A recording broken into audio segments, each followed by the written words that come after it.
Alright gang, we've been commissioned to build a set of handrails. It goes up the entry steps to a local office next town over. And it's kind of a historic district, so we can't really run wild with them. Customer wanted them a little ornate, not just totally utility. And pretty simple design.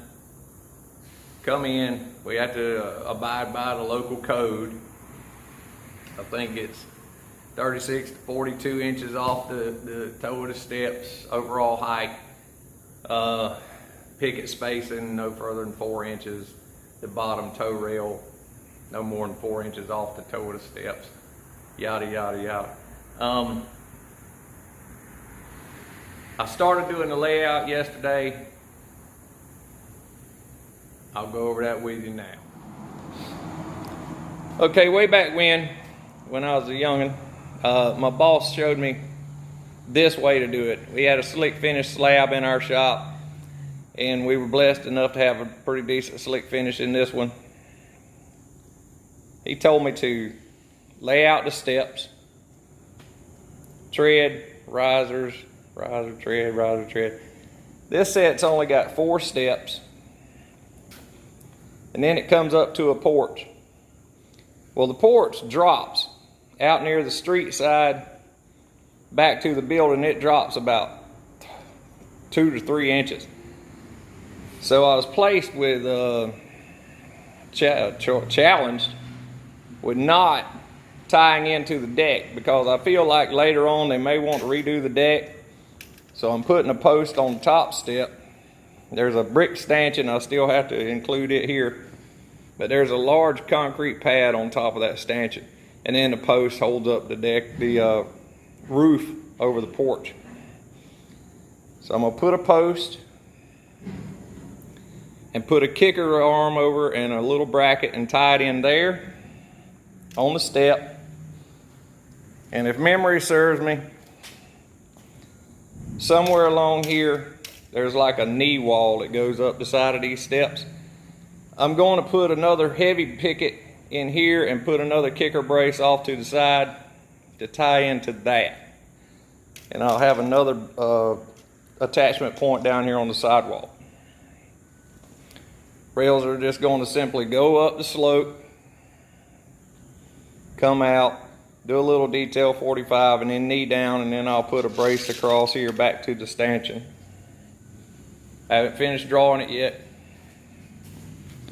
I'm gonna do the same thing, do a little 45 detail and a kicker back, and then run a brace back to this top stanchion.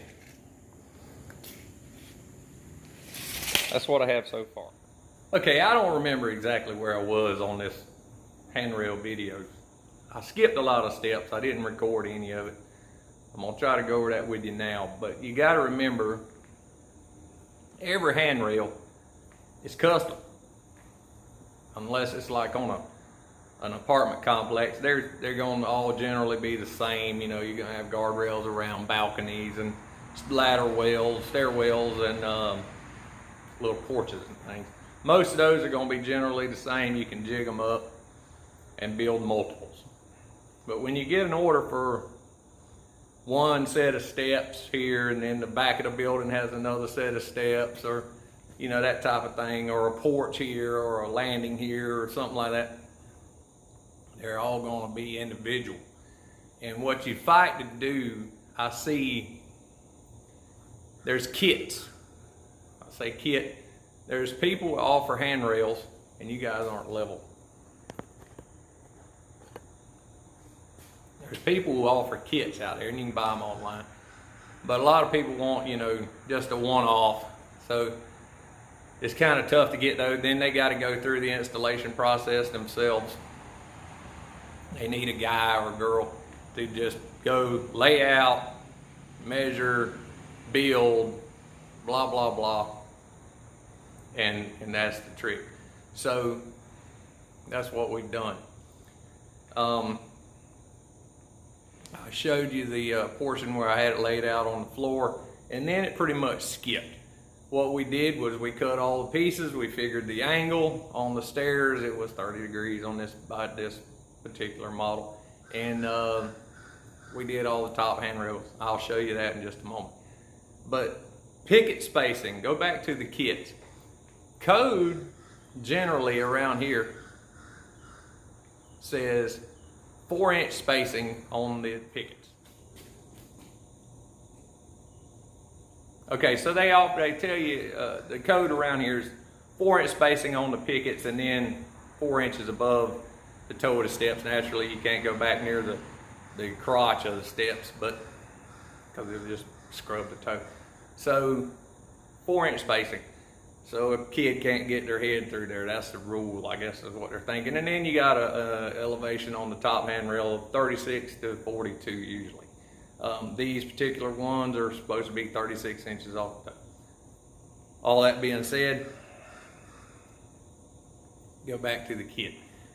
The kit people offer one, and they're legally spaced. And I guess it may be countrywide. I don't know.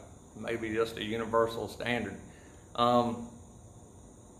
But what I tried to do on these was keep them just a skosh under 4 inches, somewhere around between 3 3/4 and 3 7/8. I think is where I ended up, 3 13.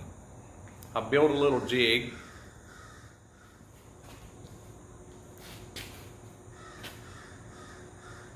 This jig to set my picket spacing. And lo and behold, it ran out, and it worked out pretty good all the way to the end. And that way it's more aesthetically pleasing, I guess you'd say, to the eye. You don't get down to the end of a run near a stanchion and then there's a closed space. You know, it just doesn't look uniform. My guru that taught me this stuff way back when, he's, divide the space up, center it. If it has to be, even up that odd space, put a little on each end. Or add a whole nother picket and make them a little bit closer, but make them uniform. If you have two, one on each side, build them the same way. That's what I did. And these worked out. Usually you get a little play on where your stanchion gets to be mounted, so you can adjust it and make the just under 4 spacing. Let me show you where I'm at right now.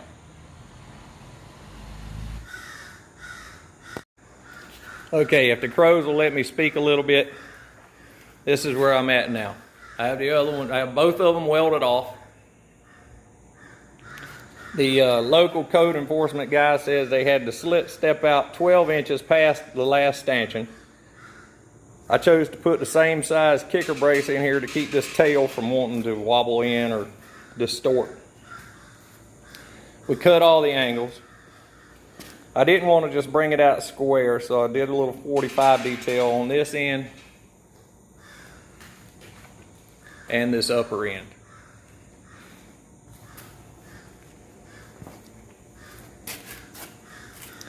I still have to place caps in here. I got tired of welding yesterday, so I started the cleanup process. And handrails, when you use this ornamental stuff, I don't care how good of a welder you are or think you are. I don't know if this is going to show up. You put your weld beads on there, and then you grind it to where that rail looks like it just flows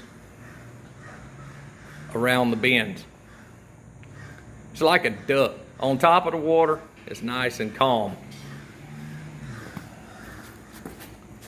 Underneath the water, it's okay to show a little bit of the busy section. Now you clean these up, and you don't want any snags on a handrail. Everything must be smooth up where the hand's going to go. I jigged these and spaced them up. I didn't show the jig.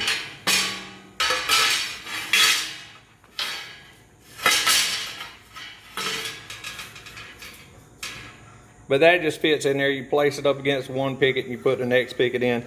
I left them just a little long. I hit them with the sander, got them to where they laid alongside. And they tracked out pretty nicely. But going back, before I placed the pickets, it's a system. You got to place your stanchion. You put a kicker brace on here to keep that from collapsing, and then you stand them up, get them actual life size to where they're.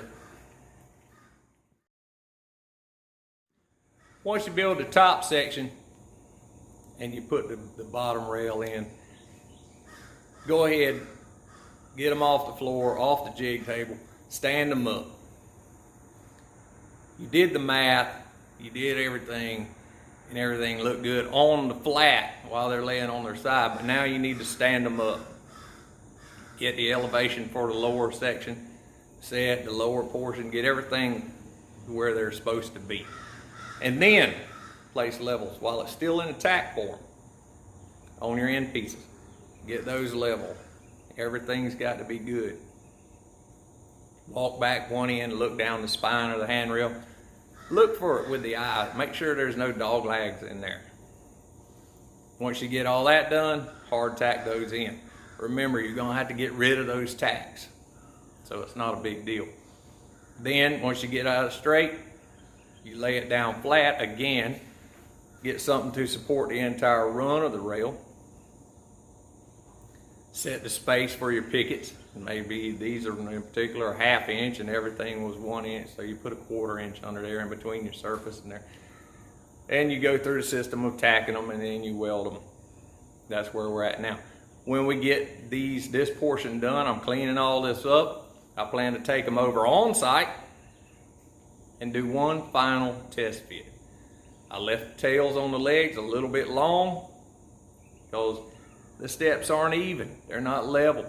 I want to set one on one side, do some measures up, get some levels on there, get my angle finder put on there, make sure everything's still 30 degrees, everything's level, the little kicker braces, remeasure for those, make any final notes, bring them back to the shop, put all those pieces on, pray, prime, paint, go install. That is going to wind this video up for right now. I'll show you possibly one more little snippet after I get them installed, but for today, that's it. Got a lot of work to do. Get these bad boys done, get them out, move on to the next project. Thanks for watching. Like I said, I may go back over and give you another little 5-minute quickie on the finished product. If you have any questions, shoot me a comment. I'll try to go a little bit more into depth. But it's my first set in 2-point-something decades. Kind of got my fingers crossed. I pray you guys have your fingers crossed for me. Until then, like, share, subscribe, comment. This is Mo Dammit, Tire Creek Iron Works out.